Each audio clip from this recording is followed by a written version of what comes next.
Yes, welcome to Nightline with Miso and the Flipper. How are you? We sound like an FM brekkie duo, don't we? With all the names do, yes. Yeah, we certainly don't. Sort of, you know, it's the new Grubby and Dee almost, isn't it? No, not even that, really. Okay. I wouldn't know how to describe us, actually.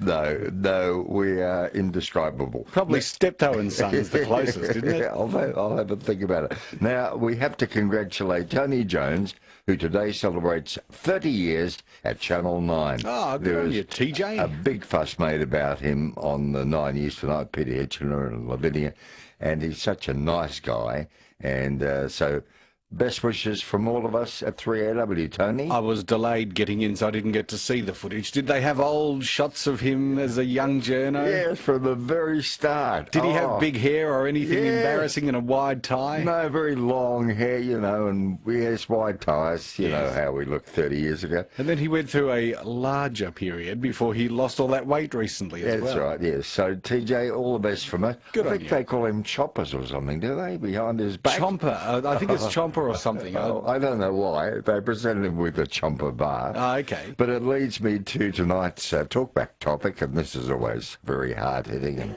gee, Neil Mitchell will be jealous. Think of an anniversary in your life, folks, that meant a lot to you. It might have been your 21st birthday, might have been the day you got married, might have been the day you retired, but celebrating with Tony Jones as we are, what special anniversary in your life means the world to you? So I'll hit you with the same question. You're going to say your wedding day, I'm sure. Well, yeah, it depends. Are you talking about anniversary or occasion? Because the wedding was an occasion. Okay, well, an anniversary that meant something to you. Maybe an 18th birthday? I would say my 40th birthday for two reasons. One was my wife threw a surprise party for me, which was an absolute genuine surprise. I was confused when I walked into this room. For those who haven't heard the story, and I have told it before, very quickly. My daughter, I was sitting at home, it was Saturday night, it was a week or so before my birthday, and my daughter says, "Dad, I'm going to a party, you need to drop me off, please." And I said, "Oh, okay, no worries. We're taking a friend, can you, so we need to go via so-and-so's house." All right. "Oh, okay, no worries." So I'm on the way there, and she says, and she made me, she says, I also need to get some cash out of the auto bank, so is it okay? And I said, yeah, all right, because I was in no hurry. How are you dressed? Well, I was just in a wind cheater and jeans, just casual, because I was just dropping her off at a party. Yeah. So we've gone to the auto bank, we've gone to her friend's house to pick her up, and I didn't realise that was to give everyone at home time to leave the house and get down to the party. Oh, yes. At the football club? Yes, Blackburn Football Club was where they had it. Yeah. So when I've walked in, when I've gone to drop her off, she said, I just want to make sure it's the right place, Dad. Can you walk us to the door? And I said, yeah, no worries, that's what dads do, not a problem. Yeah. So we park the car, lock the car, get out, and I walk to the door. You didn't recognise any cars parked nearby? No, I'm male, so I don't look for things like that. Okay. There were cars there, I wouldn't have a clue who owns. I wouldn't even know out of my friends who drives what car. Okay. So we walk to the door, we open it up, walk in the door, and there's Nigel from Nigel's Animal Rescue looking at me. Okay. And I think, what the hell is Nigel doing at a party that my daughter's at? That's a huge coincidence. He must know whoever this person is. Maybe he rescued their cat. All of that's going through my head in like a split second. Who'd you see second? Second was Kevin Trask. Oh, yes. And I think, Kevin Trask as well. And the penny hadn't dropped that it was for me. Oh, yes. Until I then saw my mother. And that was when I thought, hang on, friends, family, my birthday's next week. This is for me. Yeah. And then to look around the room, all of a sudden, everyone there I knew. It was the most bizarre feeling. Yes. But second to that, the other reason my 40th anniversary was, my 40th birthday was special, you on Nightline, Bruce was away at the time. He was on one of his overseas cruises. So you and I were doing the show together. Yes. And you teed up a whole bunch of people to wish me a happy birthday. That's right. Including people in this industry I worship. And I was just to hear the Paul McDermott, who I would have to be Paul's biggest fan. Yes. To hear Paul McDermott come on the line, especially to wish me a happy birthday, was just so embarrassing, but yet such a thrill. Oh, you deserve that. So thank you for that. So yes, my 40th anniversary would be my biggest anniversary celebration. All right, folks, so what was yours? Share it with us on 96900 693. Now, whilst we're waiting for the calls to come through, a special guest Phil this evening, and I'm sorry for waffling on so long because I've eaten into his time. Issy Dye. Hello, Izzy. Good evening, boys. Oh, look, I love that. That sounds fantastic. That sounds like a party to end all parties. So I wish I was there, mate. Oh, but then again, I was probably at school then. So what about in your life? Has anyone ever surprised you? Look, I've had lots of surprises. I must admit, on my 60th, I got a DVD put together by my daughter Bianca, who's a radio announcer, of course, and I had so many people wishing me fondest, people like Richard Wilkins and Bert Newton and Kerry Ann and all the people that I'd sort of worked with over the years, and etc. So that was a real thrill for me, and I couldn't believe that I was looking back at my career then, and it was like 40 years. Now, this year is 50 years of the career. So, Phil, you'll be catching up to me in the next 10 years. Don't worry. But Izzy, no, mate, but we're so proud of you. You really had the last laugh, mate, because you are a survivor, and I underline the word. You're never out of work, everyone loves you, and you'll keep going forever. Oh, thanks, mate. Look, it's one thing about show business. It's an interesting thing, and one thing I love about it is because I'm meeting so many people now. When you do lots of the morning programs, obviously in the last 10 or 15 years, the morning shows have become so popular, probably because all the baby boomers are now in their 60s and 70s and everything, and they need to go out rather in the daytime than at night. And I get to see people that I hadn't seen for years that say, oh, we haven't seen you for years, and now all of a sudden you've popped up at our club and you're doing a morning show, and it's lovely to see them. It was fantastic, you know. Now, speaking of that, where do we find you this evening, and what's in the line for you? What's coming up? Well, look, this evening I'm just sitting here listening to you guys at the moment, but I did a show this morning. But there are a couple of reasons I need to have a quick chat to you about. Firstly, Colin Cook. Do you remember the great singer from the 60s, Colin Cook? Oh, yes, I do. He made a lot of records. Yes. Absolutely. Well, Colin, of course, he's fallen on hard times now with, he hasn't been very well, and they're doing a special benefit concert for Colin called Concert for Cookie. All the proceeds, it's going to be at the Track Lounge down in Toorak, and look, you'll know everybody on the show. Bobby Bright from Bobby and Laurie, Terry Dean, Buddy England's going there, Mark Holden, Marcy Jones, Marty Rose, Normie Rose going to be there, Ross T. Wiley, Marty Roan, and Matt. Look, it's going to be amazing, and we're looking forward to a night to, I guess, two reasons. Lovely to get together with all your old mates that we haven't seen for 25 years, and also a good reason to raise money for a great guy that deserves it, needs a helping hand, you know. And we know it's at the Track Lounge, but when? It's on Sunday, the 15th of May. That's Sunday week. Yeah. So this weekend, of course, it's Mother's Day. The weekend after that, 7 o'clock. And if anyone wants to do a booking or have a look at it, they just go into ticketmaster.com.au and they'll direct them to the track to have the show. But a good way to show support for a fellow entertainer. Yeah, I'll call on to be bright. Have you got any CDs out? Because when we talk to you from time to time, it'd be nice to introduce you with a song. Oh, look, I'll send you a couple of them still. Absolutely, Yeah. I'd love to, mate. Actually, I've just put out another one called Playing Favourites, and just now I've also put together a double DVD which has got all the shows from when Dick Williams was on TV. Do you remember those days, Phil? Yes, back at the ABC. He was a contemporary of Pete Smith back in the 50s. Absolutely. Yes. Well, from the time I met him right through till Bernie Sigley, Don Lane, of course, going through to Bert and Kerry Ann and all those shows. So I was lucky enough to appear on them over the last 50 years, and I've got a couple of DVDs out, and I guess you can pick them up at my shows, which is great. Good. Beautiful. Now, Izzy, you briefly mentioned your daughter Bianca before. How's she going? No, she's going well. She's now working on Gold FM on the Gold Coast, so she's doing a drive time shift now, so she's happy with that, and back to, going back to the roots, because she started on the Gold Coast 25 years ago, and it's sort of done a bit of a full circle, and good luck to her. And I know she's going very well up there, so I'm so proud of her, and obviously I wish her all the best. But in saying that, the nice thing about our whole business is to be around and continue longevity, and that's such an important thing for us. Yeah, and you tell Simon Owens what fun we had on the Gold Coast 30 years ago, mate. Mate, we did, mate. The only thing I was disappointed, I never popped down to see you at Finglehead. I would have loved to have popped down. I was there. A beautiful place there. I was there for 5 years. Where were you? I know. I was on the other side of the border, mate. I know. All right, great talking to you, mate.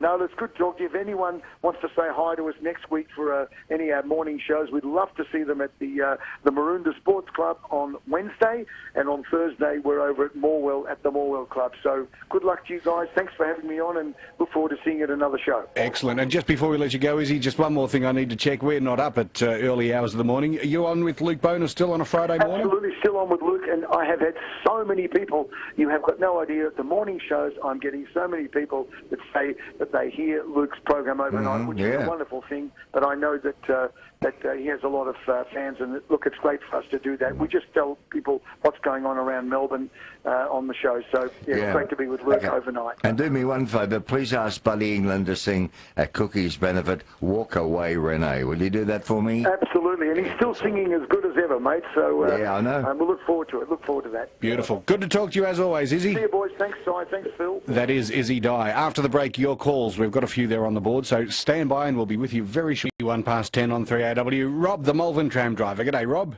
Good evening, gentlemen. I was comparing you two to the odd couple. Simon, you're Felix. Yes, I can imagine that. Thank you. We're very complimented, thank you. Well, I am. Well, that means it makes you Oscar. That's right. Yeah. 10th anniversary last year of being on the trams. Oh, yeah, tell us what happened. Nothing. Oh. It was a quiet day, which was fantastic. Okay. But no, I just couldn't believe how quickly it's gone. 10 years and I'm on the trams. And what were you doing in the previous life? I was driving heavy transport and manufacturing deliveries for toll logistics. Yes. And did that for about 11 years. And previous to that, I had my own little transport business. Mm-hmm. I did a spot of cleaning in between doing shopping centre cleaning up at the Glen before it got massive. Yes. And then there was bus driving. Okay, so what attracted you about trams? I knew that the contract where I was working was going to be not renewed. I had word from a friend of mine up in head office, and he said, the contract's not going to be renewed. And while over the years they had, instead of replacing the drivers with full-time drivers, they brought casuals in. So they didn't require them. They just said, okay, you're not needed tomorrow. So I think there was only about 4 or 5 of us left. And I put my name down to toll for National Rail as trainee locomotive driver.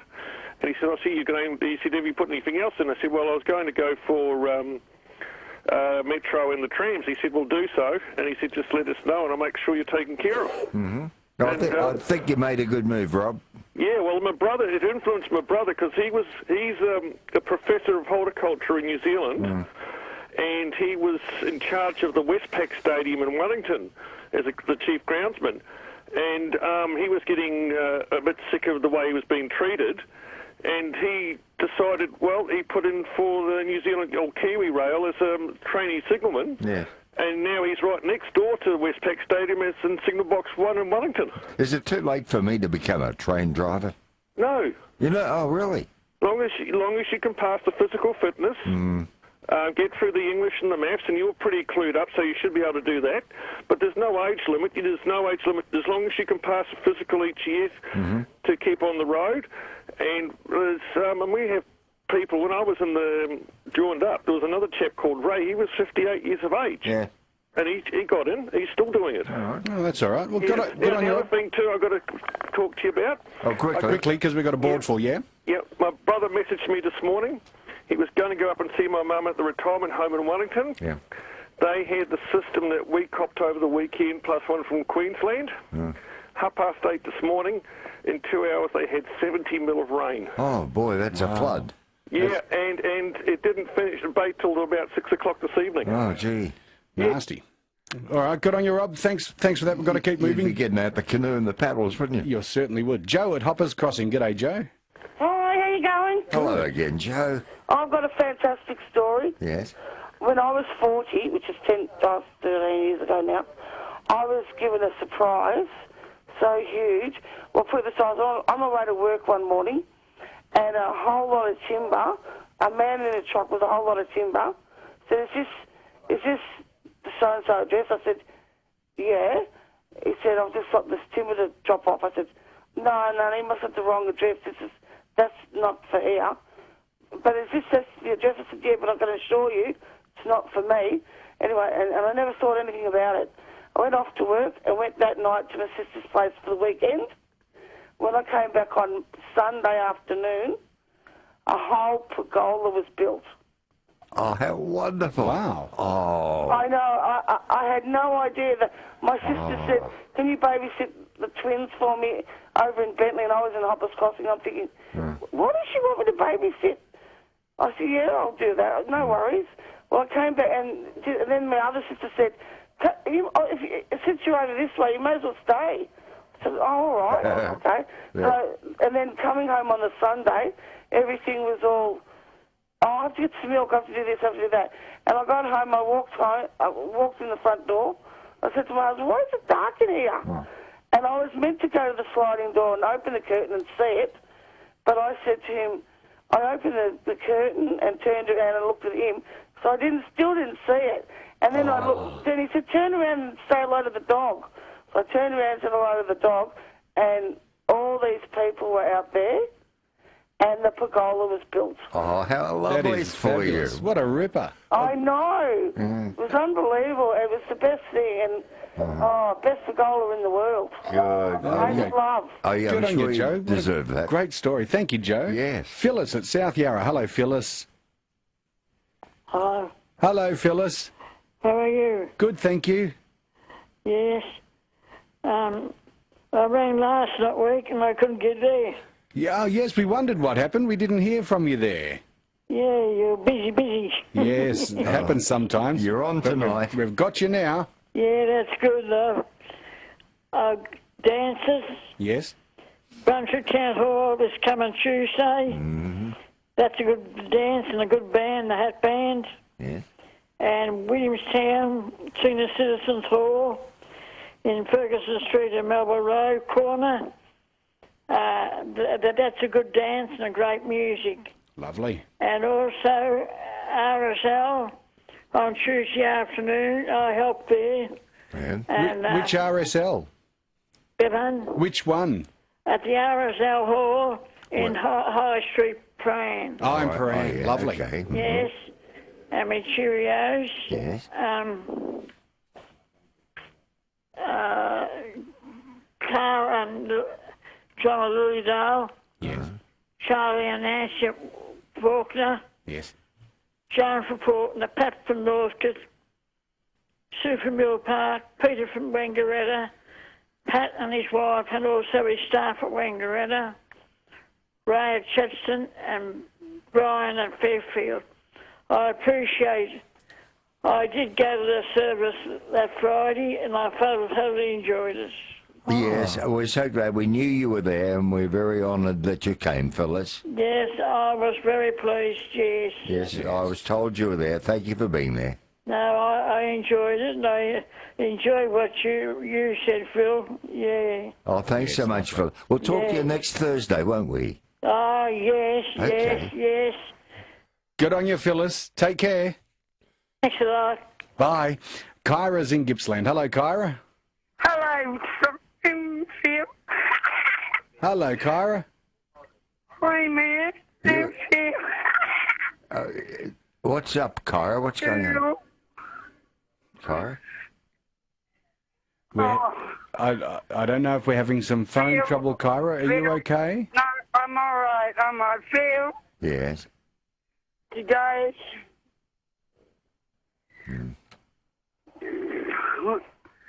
Phil, Yes, Kyra.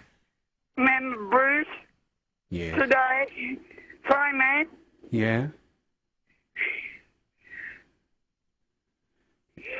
What's Today, happened? Sorry, man. What happened, Kyra? Oh, I'm Bruce back. I went and got a tattoo of Bruce in memory of Bruce. Oh. Rest in peace. Yeah. Oh, Kyra, that's beautiful. Sorry, man. Phil. Yes. Sorry, man. Yes, I Kyra? got a tattoo on my shoulder today. Yes.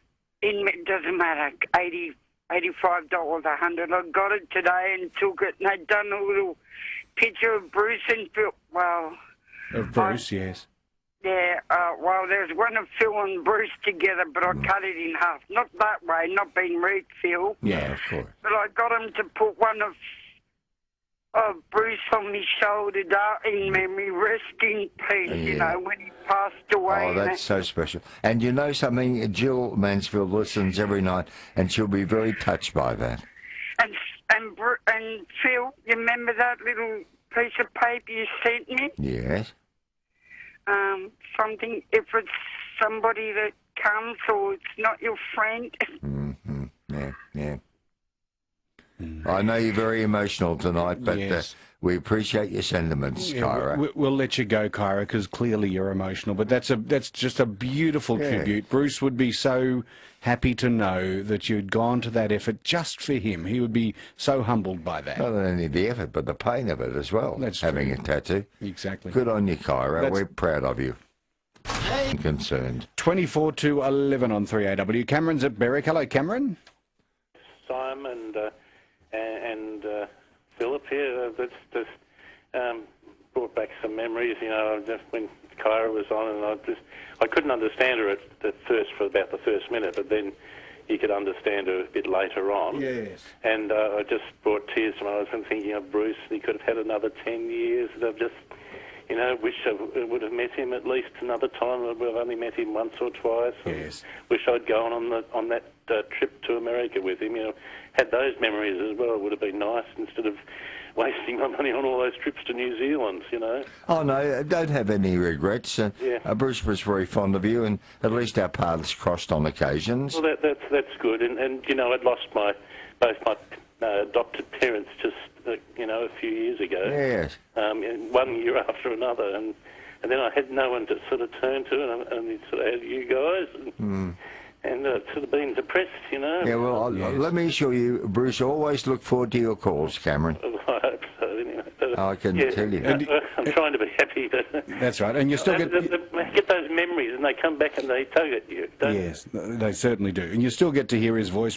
Tonight's piece is one of his better ones, I think. It's a piece called A Jar of Pebbles. All right, that's good. And you know something else? Simon's been inspired to bring back Mervyn Purvis for Remember When as well, Cameron. Okay, but there'll be recordings of Bruce. Of course. They are, yes. I recorded every Mervyn Purvis quiz we did since the mid-90s, so we've got about 500 of them. We've got to do a lot of editing, though, on that. None whatsoever. We just put it to air the way it went to air. Oh, okay, fair enough. Yeah. That's a good thing. Now, what was the name of that place you and Boss used to send me to? It was between Keysborough and the airport, and it was sort of like a function centre and restaurant. Yes. Oh, the Swagman at Tullamarine near the airport? No, No, down near Moorabbin Airport. The Dingley International. Oh, yeah, the Moorabbin Airport, yeah. Yeah, Dingley International Hotel. Dingley International, that was the one. They used to have all. We went there 3 or 4 times, and went to the pancake parlour once, and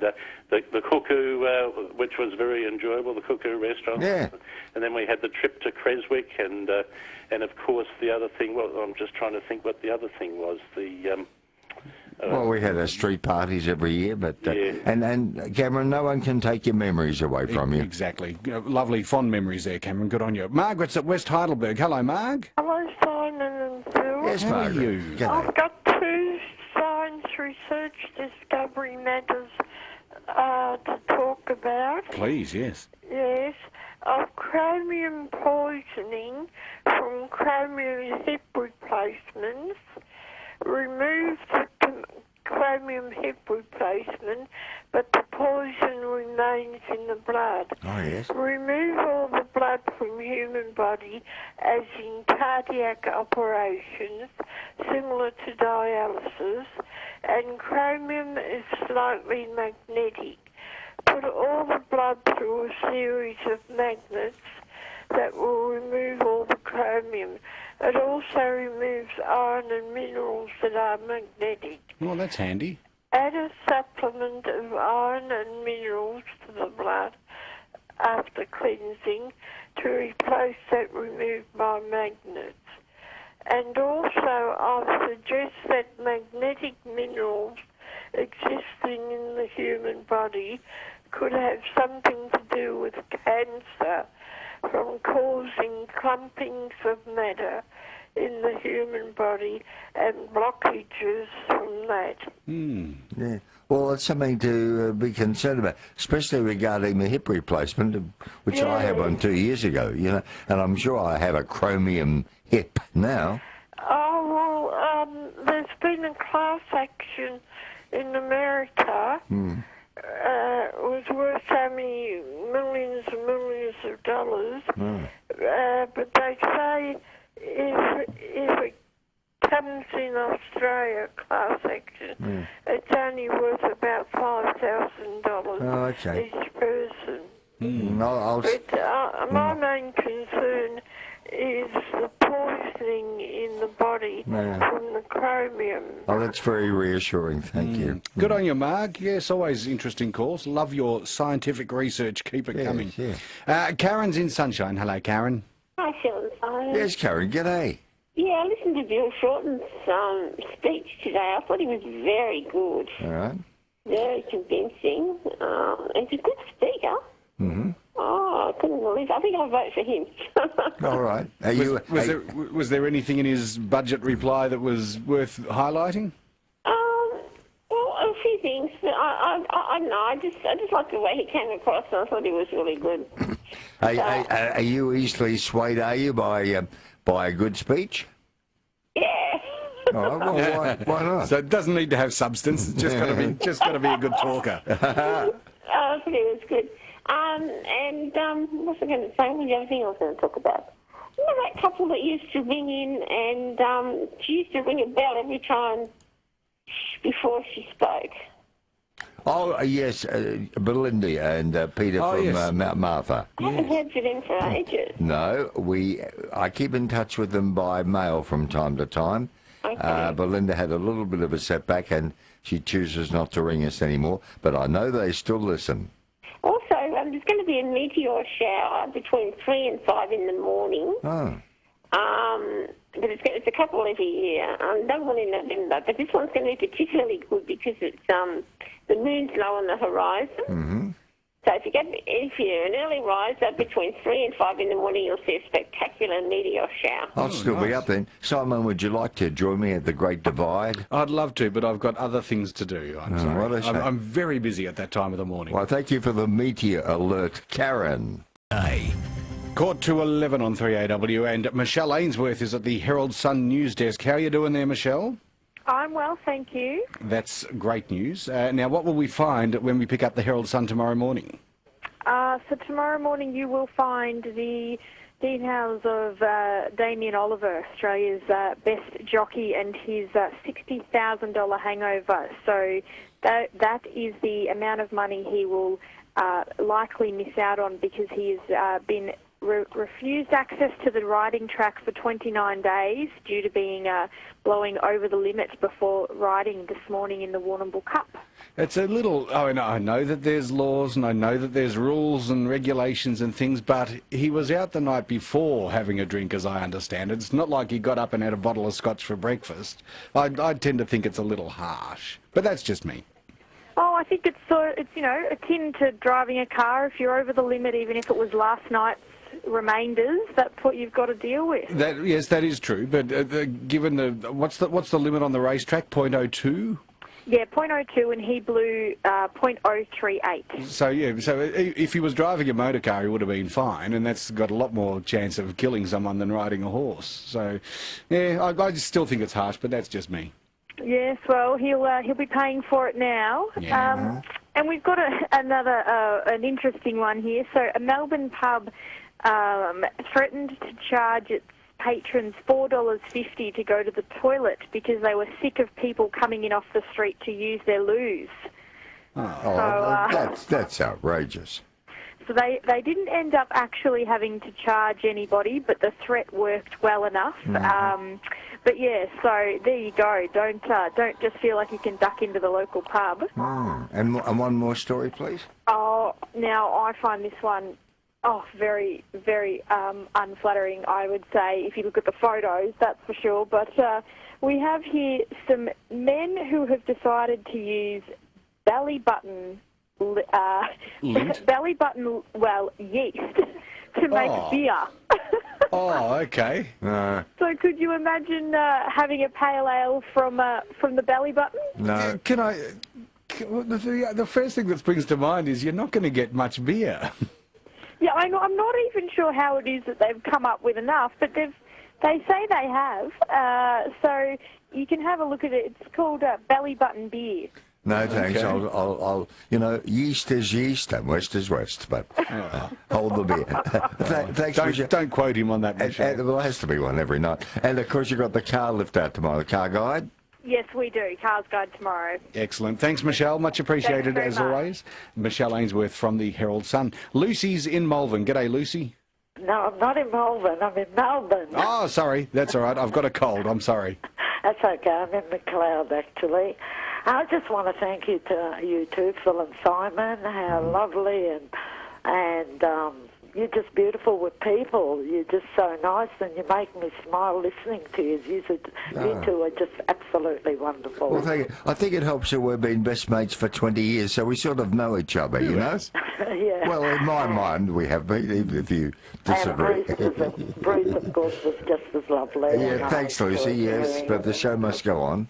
Yes, and thank you for making me smile while I'm listening to you. These are just absolutely wonderful. Well, that's all I got to say. I'm going to make you smile even more. I've got a $50 pancake parlour voucher for you, Lucy. Oh, wow, I need to put some weight on. Pancake parlour, open 24 hours at High Point, Doncaster, Malvern East. You'll find the experience lovely. And hang on for Andy, please. Oh, wow, you're wonderful. Thank you very Lucy. much. Happy weekend to you. You too. Thank you. Bye-bye. Good on you, Lucy. Oh, and speaking of the weekend, a very special Remember When Sunday night, twofold reason.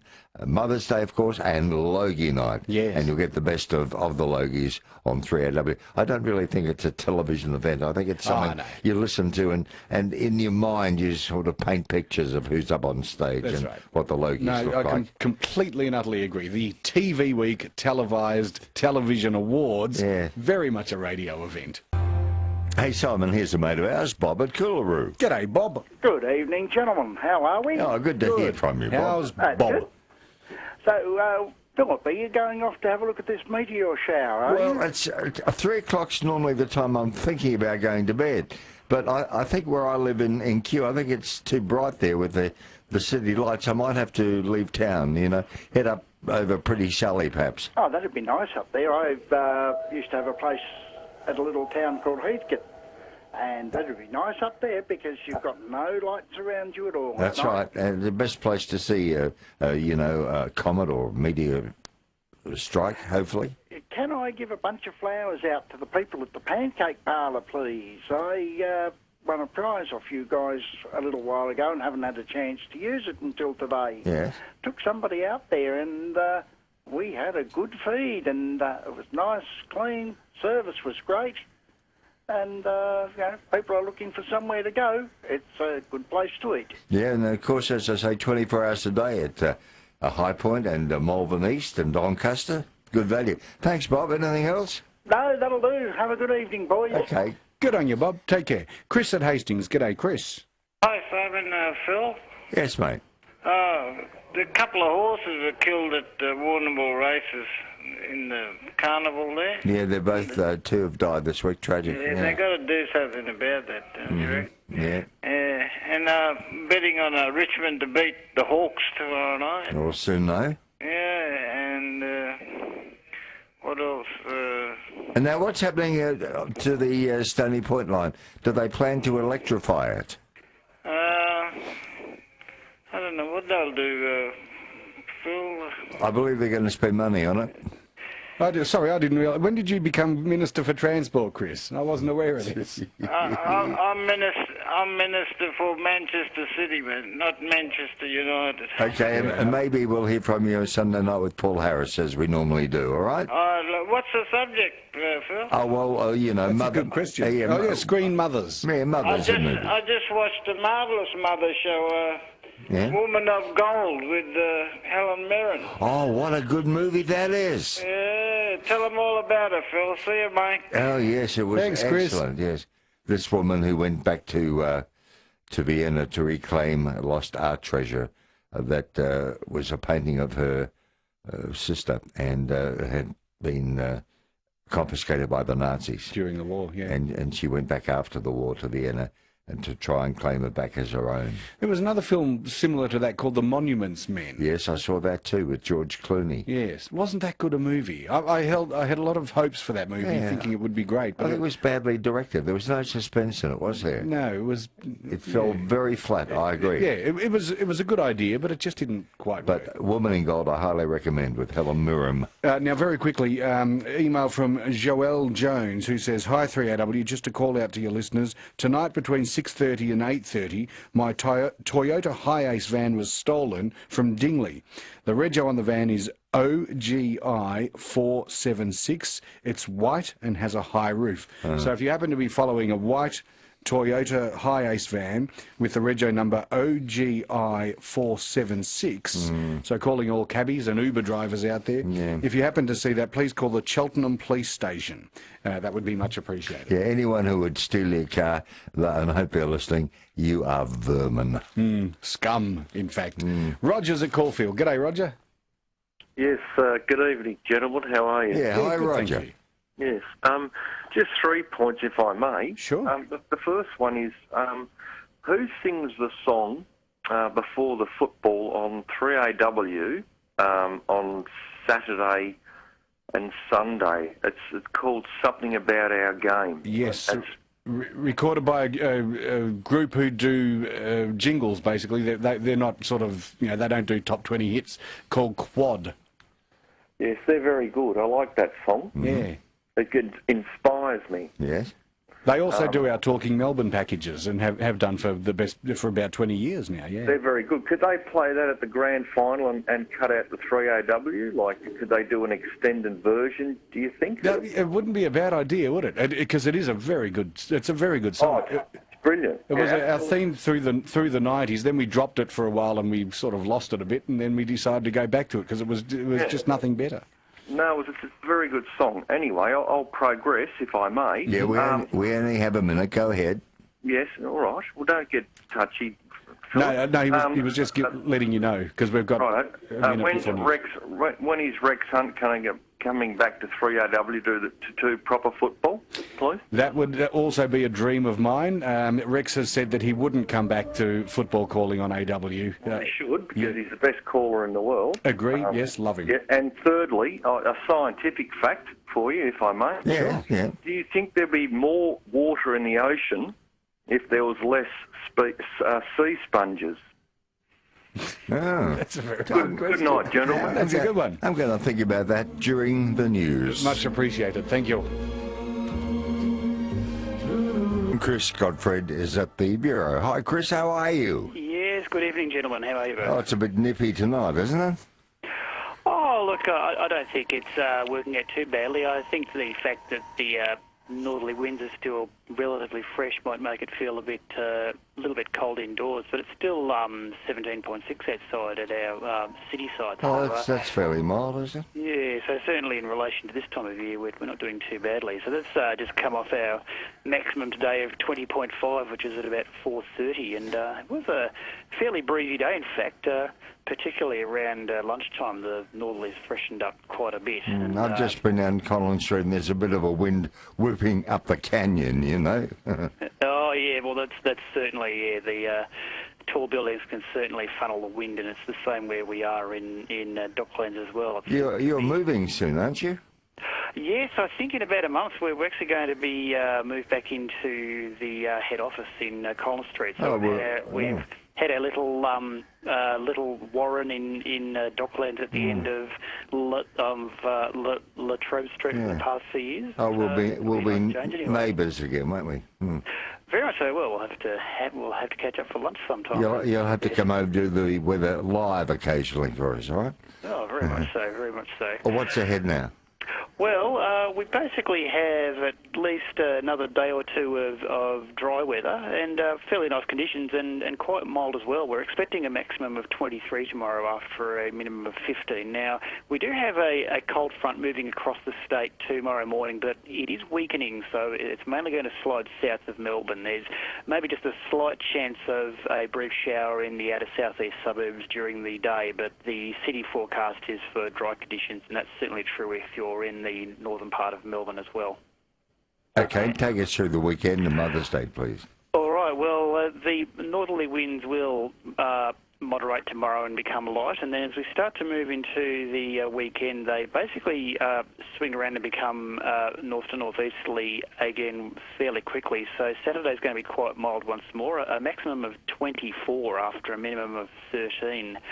We will start to see some cloud increasing, and that's ahead of a band of rain which is going to move across the state during Sunday. So Melbourne should get some of that. We're expecting in the range of about 3 to 8 millimetres, so not really a heavy, not really heavy rain from Melbourne. We sort of believe that the action's more going to be concentrated in the north and northeast of the state. So 15 to 20 on Sunday, and then a bit more rain to come on Monday as the actual trough that is bringing this moisture and rain moves across the state on Monday. So 19 on Monday after a minimum of 15, and we should actually start to see the rain clearing as we move further into Monday, and then cooler beyond that. So 12 to 17 on Tuesday, with once again the possibility of further showers as winds start to finally swing around from the northwest to become west-southwesterly, and then 17 once again on Wednesday with a shower or two, and 18 on Thursday with once again just a chance of a shower. Okay, thanks so much, Chris. Happy weekend to everyone at the Bureau.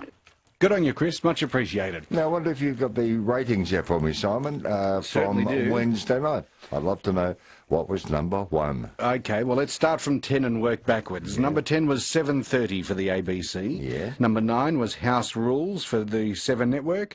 Number 8, The Weekly with Charlie Pickering. Good to see that in the top 10 for Channel 2.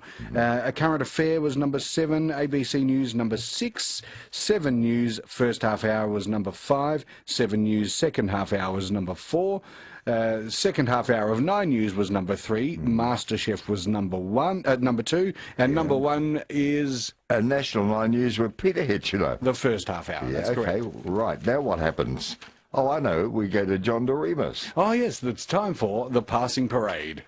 This is John Doremus with the Passing Parade from the files of John Nesbitt, and the story of one of the last of the big spenders who was one of the luckiest humans ever to march in the Passing Parade. Horace Austin Warner Tabor, better known as Silver Dollar Tabor, arrived in the mining district of Leadville, Colorado in 1859 with his wife and child. He got himself appointed postmaster, then started off with the diggings to make his fortune. He got lost when he started off to dig, and wondering which way to go, he picked up a stick, tossed it in the air, then started off in the direction the stick pointed. A few hours later, he met a party of miners who had just found gold, and they generously showed him where to stake his claim. In that one summer, he washed out $22,000 in gold. But he hadn't really started, and I'll tell you what happened right after this message. Tabor then grub-staked 2 German prospectors. These 2 former shoemakers discovered the famous Little Pittsburgh silver mine. Tabor's share from a loan of $17 was $1,500,000. His luck became the talk of all Colorado. He went around in silk brocaded shirts, gambled with sacks full of silver dollars, and was elected mayor of Leadville. He got so infernally cocky that a miner named Chicken Bill decided to show him up.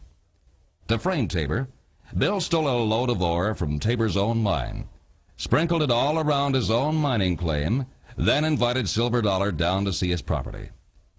Tabor saw the rich ore, thought he had something good, bought the claim for $1,000.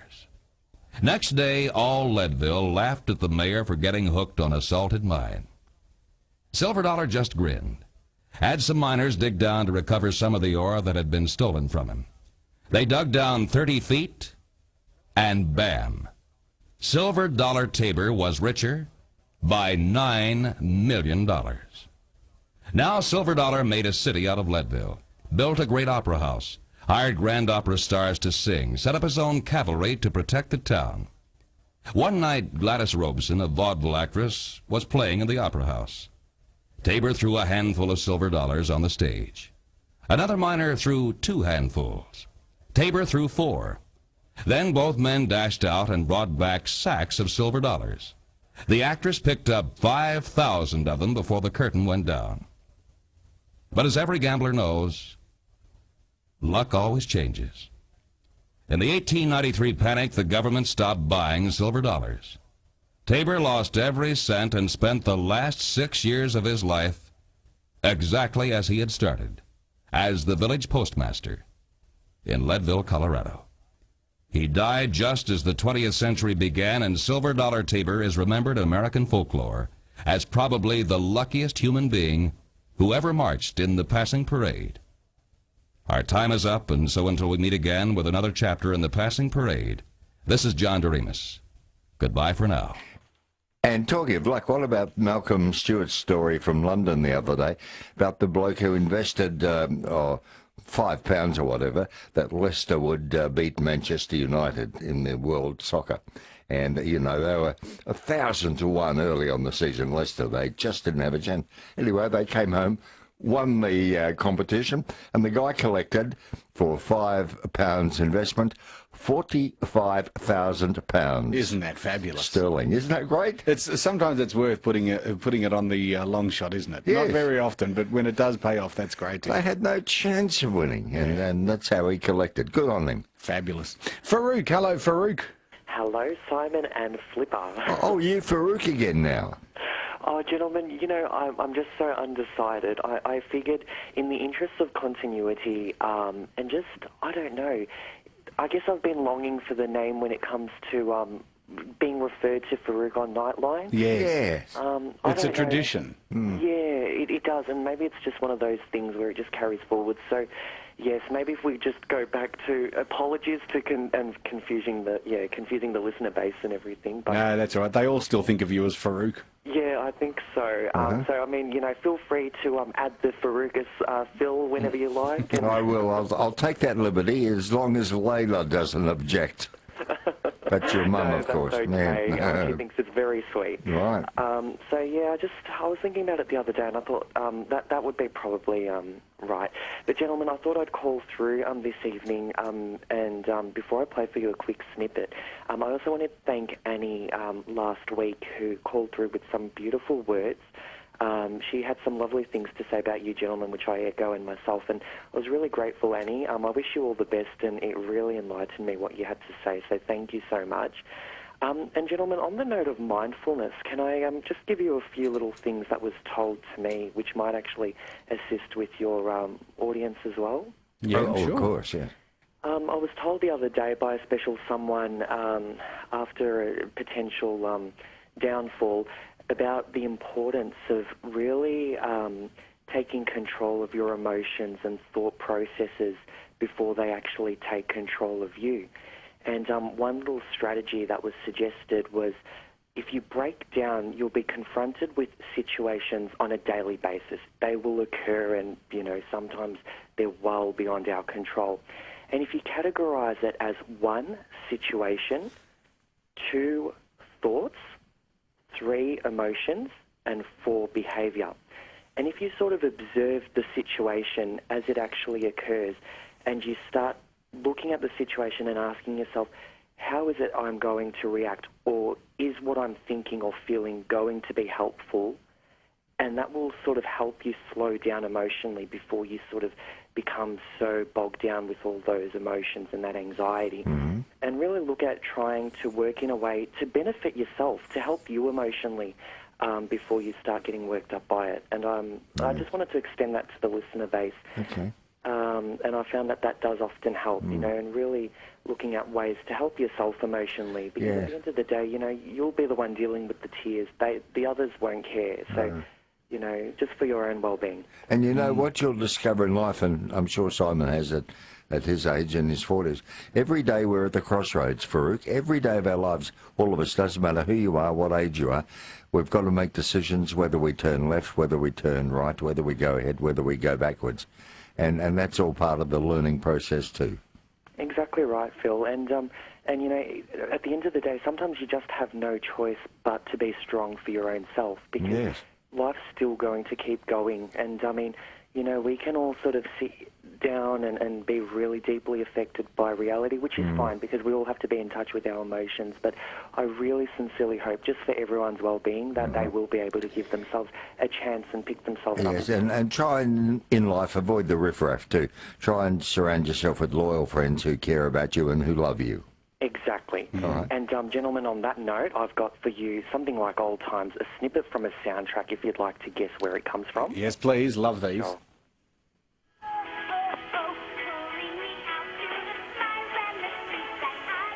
Good morning, Baltimore.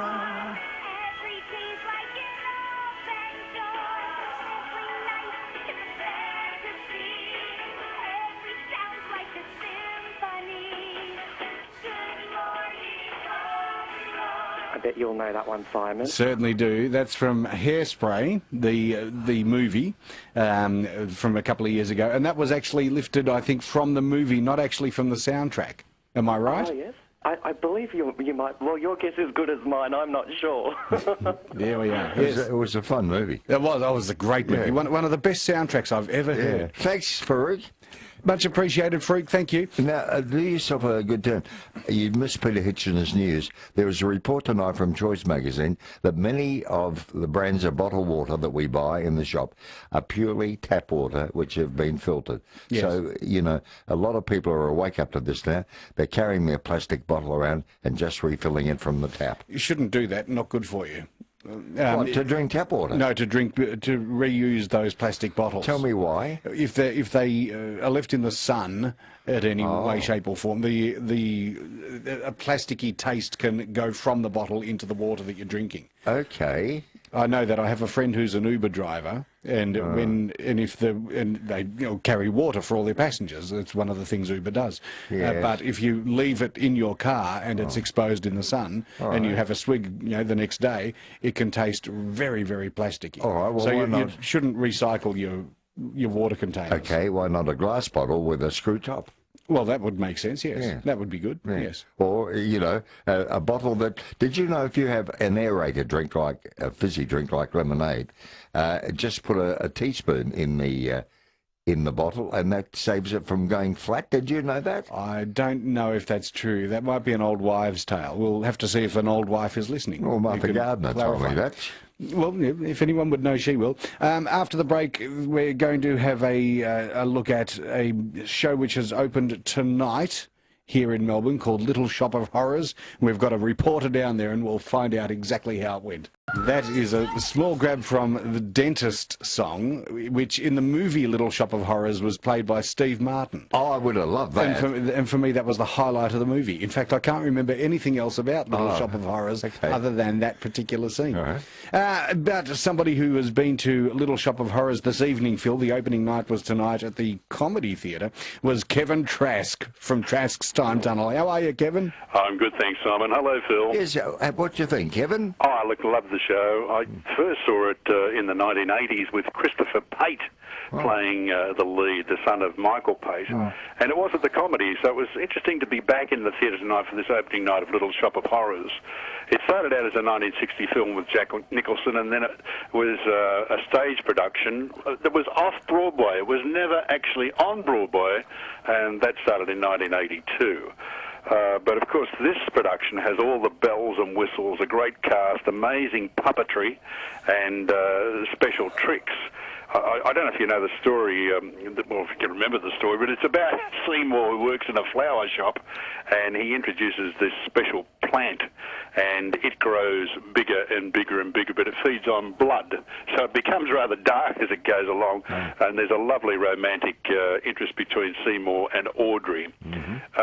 But the first act is in black and white, which is amazing. All the costumes, the sets, black and white, and then it goes into colour in the second act, which is quite an unusual thing. And the amazing point about the show is that Brent Hill, who plays Seymour, the young man in the flower shop, also voices the man-eating plant live on stage. So he's singing two roles at the same time. And this has never been done anywhere else in the world. That's amazing, isn't it? It is amazing. But, you know, it's got a great cast. Esther Hannaford, she was recently in King Kong, and Brent Hill has done a lot of work in many, many shows. They're the two leads. But I had the opportunity to talk to Brent Hill today at the media call about The Little Shop of Horrors.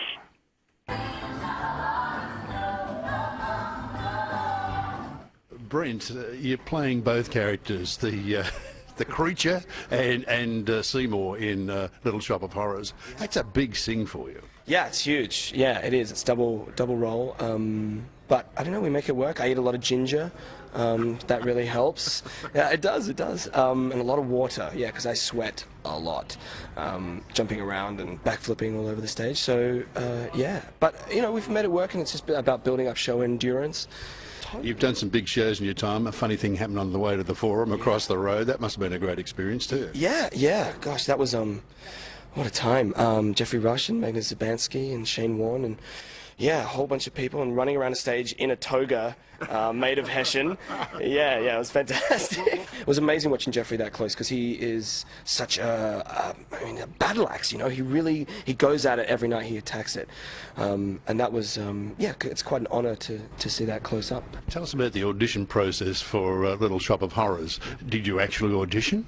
Not really. I mean, the only quote-unquote audition process I went through, because I was fortunate enough, I've worked with Dean a lot, you know, for about 7 shows now, and really it kind of involved, I finished once, I went back to Perth, and I just got back and Dean sent me a message saying, hey, just out of curiosity, can you put this down for Feed Me? And he wanted me to do both voices of Audrey 2 and Seymour.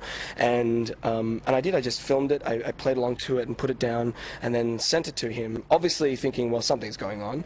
And, yeah, and he sent it through to the producers, Lucky's Productions and Tinderbox. And really, I think from there it just happened, and then we've built the show around that. Brent, lovely to see you. All the best for the run of Little Shop of Horrors, and from what we've seen at the media call, it's going to be a great production. Thanks so much. We'll see you there. Okay, and on the Traskometer, I hear it ticking. Kevin?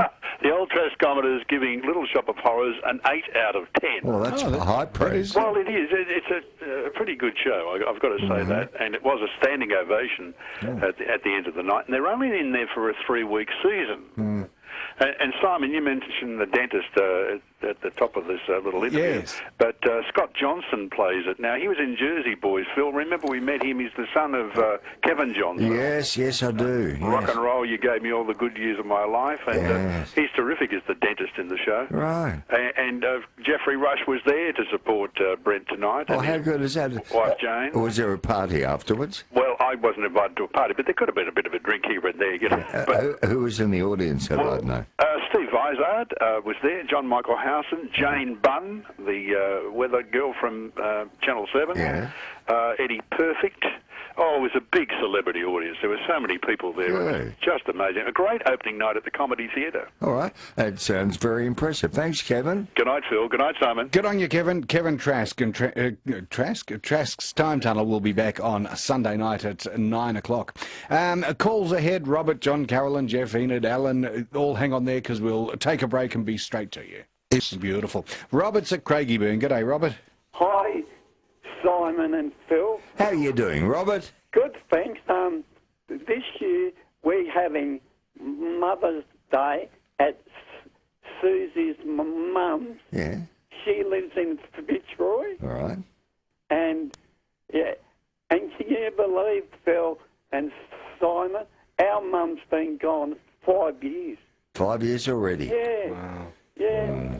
But I always say good night to her, and Of course you would. That's not silly to say that, is it? No, not at all. Not at all. It brings you closer to her. And I'm sure she's smiling down on you and very proud of you, Robert. And my sister gets disappointed because she won't give her the Pat's Lotto numbers.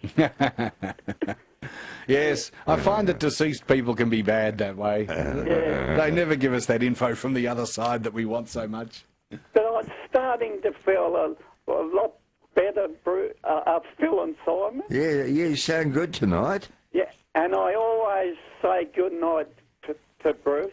Oh, I yes. say rest in peace. Yeah, that's a lovely thing to do. And I hope you have a wonderful weekend, Rob. And I hope you do as well. And please ring us next week. Yeah, no worries. Okay, mate. You're very kind, Robert. Thanks, mate. John's in Warrnambool. G'day, John. Still there, Jono? Did you hang on for us?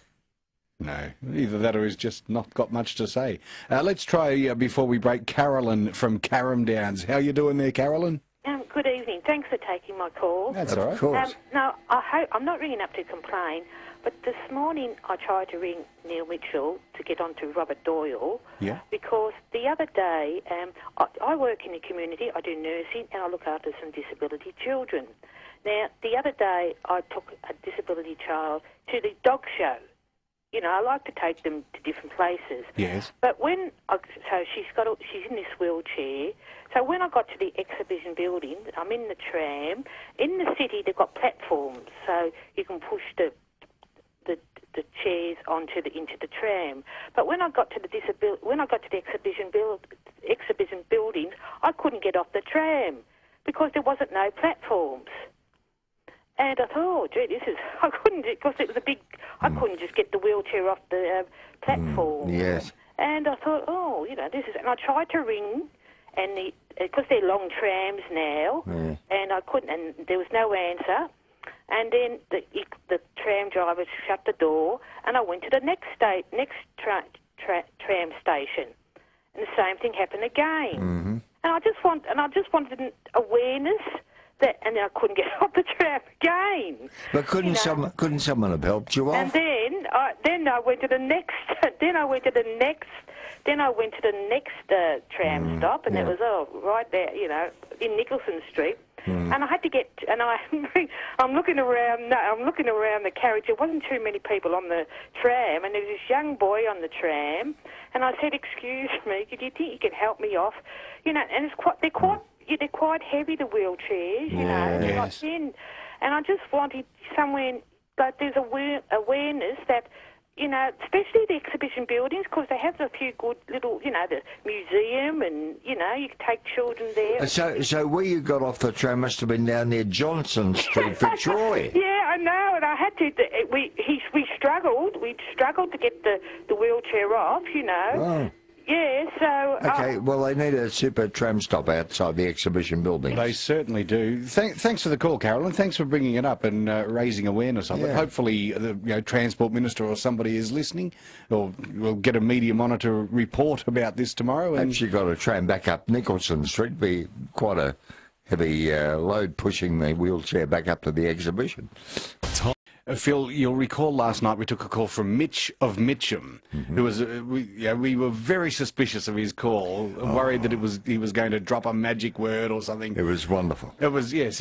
For about 3 minutes he spoke, and we were just worried that he was going to say something bad. But we're in delay, so we're covered, and we were just ready to dump. Well, Gigi has put up the vision of us during that call. She's put it on the Facebook page. Oh, yes. So there's vision of us with our fingers hovering over the dump button and signalling to Ken that, oh, watch this caller. It was so could be harmless. dodgy. Oh, it was. It was a great call. But, yes. But it was wonderful. So the vision is on our Facebook page. For those who haven't been there before, facebook.com/3AW Nightline. Yes, it was nervous time. Hey, Jeff's on the mobile again. Hello, Jeff. Hi, g'day there, Phil and Simon. G'day. I can't wait to have a look at that. When I'll stop driving, I'll have a look at that Oh, you good. were talking about. Good. But, and let me say, Robert of Craigieburn, I do like his calls. He comes across as a thoroughly nice person, Yes. very caring and compassionate. So keep it up, Robert. You're great. Phil, the spoon in the wine bottle or the spoon in the champagne bottle. Yeah, does it work, Jeff? Look, I don't know that it works, but my wife is certainly a big believer in it because you'll often open the fridge door and there'll be a spoon hanging out, a teaspoon hanging out the top of the bottle. Yeah, that's right. So is that or she's just a big drinker, I'm not sure. Yeah, but look, I just wanted to share something with you that happened to me, guys, and I thought it was really amusing. I was standing out the front of the house chatting to a neighbour, and a couple of little kids were coming down the street, and they were going door to door, with those fundraiser chocolates that they get for their primary school. And, yes. Anyway, they approached me, and there was a couple of girls, and I'm tipping maybe about 5 or 6 and maybe 8 or 9 years old, and said, would you like some chocolates? And I said, yeah, that's fine. I opened my wallet, and the first note I pulled out was a $10 note, and before I could say anything, the older girl said to me, so that'll be 10 then, will it? And I just thought that was wonderful. We've probably got ourselves a future CEO there. Yes. Yeah, so it's very quick and a good little seller. So, and good to see that they were doing it too. Either a good little sales rep there or a good deputy commissioner for taxation. Yeah, possibly so. Yeah, Hey, Jeff, take with our best wishes a $50 pancake parlour voucher, and you can use that at Doncaster East, Malvern, High Point, wherever you like. They're open 24 hours a day, and it's on us, Jeff. Phil, look, you've given me something before, so... Well, I might have, but I've forgotten that, Jeff, and share it with someone special. No worries. All right. Thanks very much. Okay, you're welcome. Good on you, Jeff. Take care. Enid's in Footscray. G'day, Enid. Hi, Phil and Simon. How are you, mate? Good, thank you. Good to hear your voice. You're going well. Thanks, Enid. No worries. Yeah, Phil, last night you said you're going on a holiday in October. Yeah, not for 5 months yet. Yeah, but where to this time? Oh, back to South America, which I love. I've been there many times, but I'm yet to go to Colombia, up the north near the Caribbean, and I've been invited to a wedding there of a government politician. Good, great. Don't forget you keep us in touch when you go. I might phone back occasionally, Simon. And you also mentioned Richard Thomas last night. Yes, he's performing this weekend. That's right. He's my eldest brother-in-law's grandson. He has a glorious voice, doesn't he? You'd be very proud. Yes, we're very fond of Richard. He's one of our favourites. Yes, my daughter, her brother-in-law went to her uncle's funeral out the hills a few months ago, came back in the afternoon and said he'd been to the funeral. He said, oh, you should have heard the young fella that sang. I said, who was that, do you know? He said, oh, I've never heard of him. He said, Richard Thomas, but you should have heard the voice. And I just looked at him and I grinned. He said, what's so funny? I said, that's my husband's eldest brother's grandson. Oh, my glory be. He said, if I'd have known, I'd have gone and spoken to him. I said, well, now you've heard a beautiful... Isn't that fabulous? Good on you, Enid. Lovely to hear your voice, but we've got to fly. A jar of pebbles. When things in your life seem almost too much to handle, when 24 hours in a day are not enough, remember the jar of pebbles. A professor stood before his philosophy class and had some items in front of him. When the class began, wordlessly, he picked up a very large and empty mayonnaise jar and proceeded to fill it with golf balls. He then asked the students if the jar was full. They agreed that it was. The professor then picked up a box of pebbles and poured them into the jar. He shook the jar lightly and the pebbles rolled into the open areas between the golf balls. He then asked the students if the jar was full, and they agreed it was.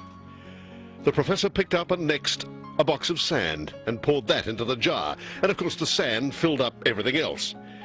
He asked again if the jar was full. The students responded with a unanimous yes. The professor then produced 2 cups of coffee from under the table and poured the entire contents into the jar, effectively filling the empty space between the sand. The students laughed. Now, said the professor, as the laughter subsided, I want you to recognize that this jar represents your life. The golf balls are the important things. God, your family, your children, your health, your friends, your favorite passions, things that, if everything else was lost and the only thing that remained was them, your life would still be full. The pebbles are the other things that matter, like your job, your house, and your car. The sand is everything else, the small stuff. If you put the sand into the jar first, there'll be no room for the pebbles or the golf balls. The same goes for life. If you spend all your time and energy on the small stuff, and you never have room for the things that are important to you, Pay attention to the things that are critical to your happiness. Play with your children. Take time to get medical checkups. Take your partner out to dinner. Play another 18 holes of golf. There'll always be time to clean the house. Take care of the golf balls first, and the things that really matter will play their part properly. Set your priorities. The rest is just sand. One of the students raised her hand and inquired what the coffee represented. The professor smiled. I'm glad you asked. It just goes to show that no matter how full your life may seem, there's always room for a couple of cups of coffee with a friend. Copyright restricts distribution of this piece by any means of duplication. Simon, what can I say? All I can tell you is, don't think it's been a pleasure. Oh, charming. No, it was good tonight. Yeah, I enjoyed it. We've had a great week. It's been a good week, actually. Thanks for your call. And thank you to Andrew Walsh for your production skills. And look forward to your company again Sunday night for a very special Remember When. Well, it's a big one because it's Mother's Day and it is also Logie's night. So if Logies are won by mums, that'll be just be the icing on the cake. Yeah, would that be? We'll kill two birds with one stone. And of course, for people who feel shortchanged with the shorter nightlife, well, you've got 4 hours of Simon and Phil every Sunday night for Remember When, and we'll look forward to your company then. Yes, and for people who love the fact that we're only on for 2 hours, then you'll just have to suffer on Sunday. Oh, yeah, just don't tune in till 10 o'clock.